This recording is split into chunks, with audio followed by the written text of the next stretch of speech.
Welcome. If you want to set up alarm clock in your HUAWEI P20 Lite, for the first you have to open your clock.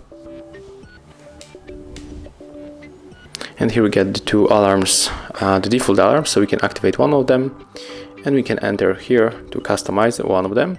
So here we are able to set up the time. We can also go for the repeat. We can set up the days when we want to get our alarm.